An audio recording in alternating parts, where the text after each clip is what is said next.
Hello, Abnormal Investigations. Hope you all are doing good today. I have a little bit of news for you before we jump right into this encounter. Kaylee is narrating some things that was sent into our email that doesn't quite fit the category of our Abnormal Investigations channel, but they fit the category of our Abnormal Seeking the Truth channel. So, if you would like to go over and hear those emails that we received that doesn't quite match, but they're scary as hell, some of them, Kaylee has been narrating them, so go over and check it out. I don't think you'll be disappointed. Actually, we post the link in our Facebook a lot, and I will try to post the link in the description of this video if I remember, and you all can go over and subscribe there because she's really knocking it out of the park, taking these encounters we really couldn't use that we have put back and stored, and she's going to start narrating them, guys, twice a week. So you're going to get 2 extra videos over there a week. So go support her over there, and I think you're not going to be. I don't think you're going to be let down. The one today is sent in to us by a park ranger. He says, "Mike, I know that a lot of people now are starting to trust that you will share the word. Seems to be that a lot of people are trusting you. I don't know if it's because of your background as a security officer working with law enforcement, but I also have the same background as you, and I feel that you're very trustworthy and a Christian as I. I've watched many other channels, and I have seen the fakery in them and the blasphemy, and it's not a place that I would choose to share my encounter. Mike, I've decided to share with you something today that I've held on for years. I hope that this at least helps somebody now, and it's not too late. And yes, I was part of the problem. I was an order taker, but here is some truth that hopefully it's not too late.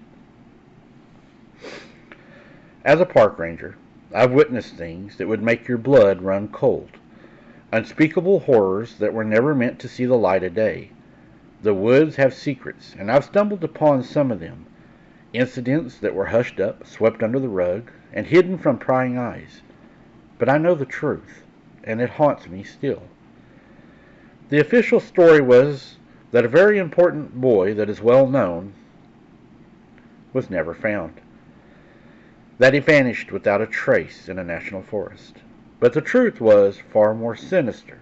This was the national forest that I worked. We did find him, but what was left of him was barely recognizable. The creature had dragged him deep into the woods, and it had feasted on him. The memories of that day still haunt me. The sight of that little boy, half consumed, the smell of blood and death hanging heavy in the air. We kept it quiet, told the parents that we found nothing, but the truth has gnawed at me ever since.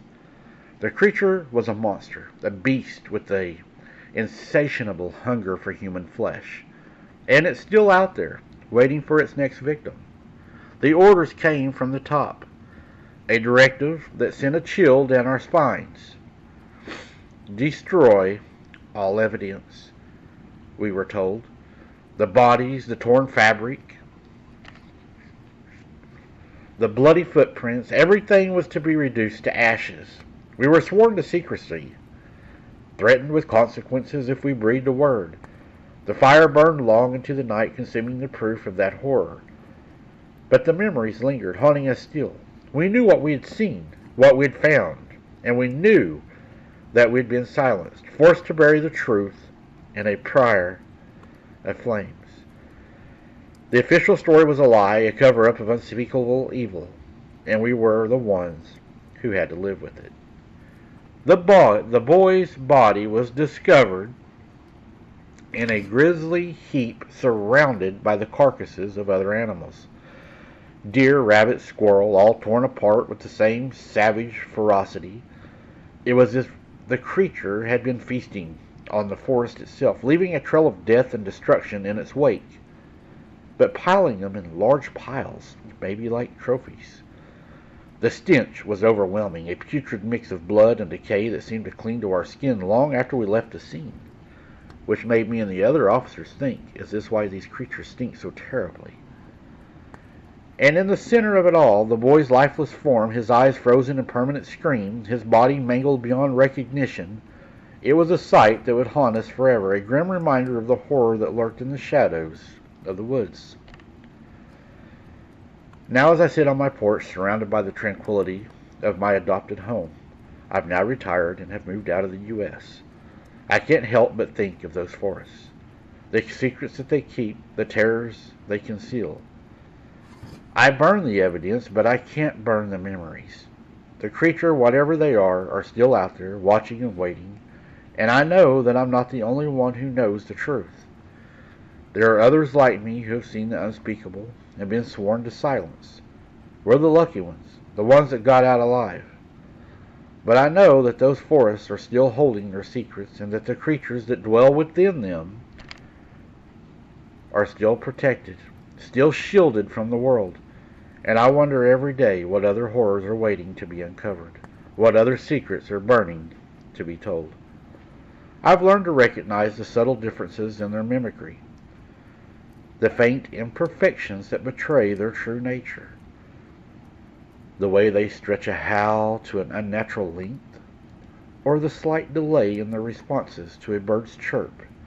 It's thin margin between life and death, but it's a margin I've learned to rely on. Yes, they can mimic the sounds of the forest, but not exactly. And to the trained ear that is in the woods a lot, you will be able to tell the difference between a hoot owl and one of them, a bird's whistle and one of them.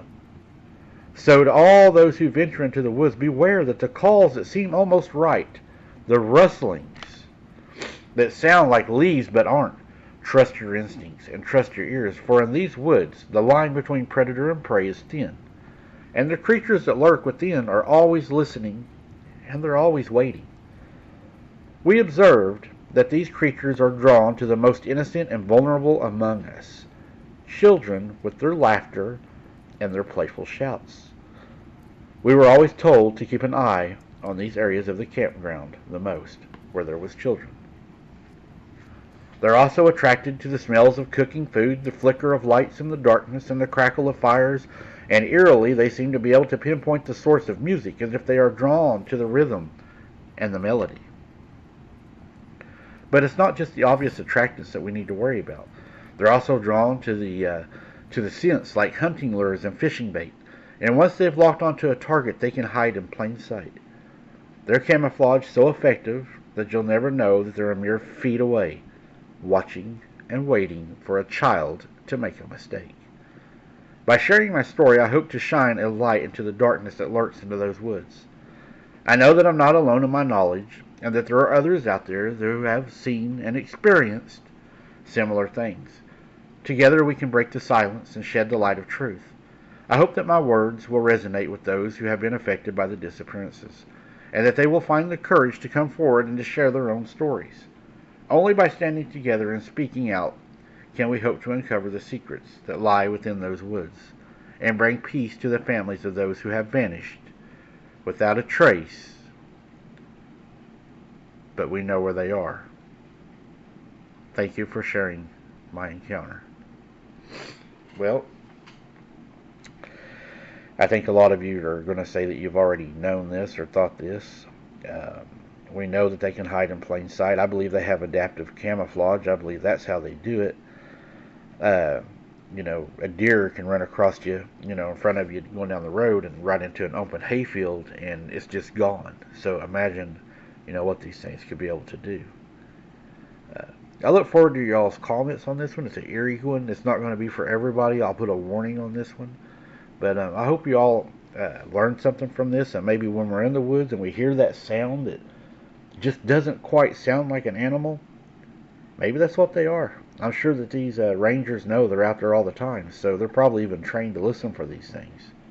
Maybe that's something we need to start paying more attention to. Like the other night, I heard that hoot owl when I was on my boots on the ground. I thought it was a hoot owl, and then I started questioning myself on the camera. I was like, is that a hoot owl? Because it sounded like a hoot owl, but then again, it kind of sounded like a whoop and kind of a howl at the same time. So what are those things that we're hearing? Are they mimicking things to try to scare us away or to try to lure us in? Those are the things we have to question. I'm going to go see Hunter today, guys. I'll be seeing him at the time this drops. I'm going to set the drop time of this at the same time. That way I'm seeing him when it drops. I miss you, Hunter, and I love you, buddy. And I will see you soon. I will never stop, buddy. I will never stop. Until next time, guys, keep your head on a swivel and don't be something's dinner. We'll see you on the next one. Don't forget to smash that like button. It means so much, guys. Y'all's been forgetting to smash it. We're running about a third likes per view, so let's get the likes up, guys, and let's push these videos. Thank you so very much.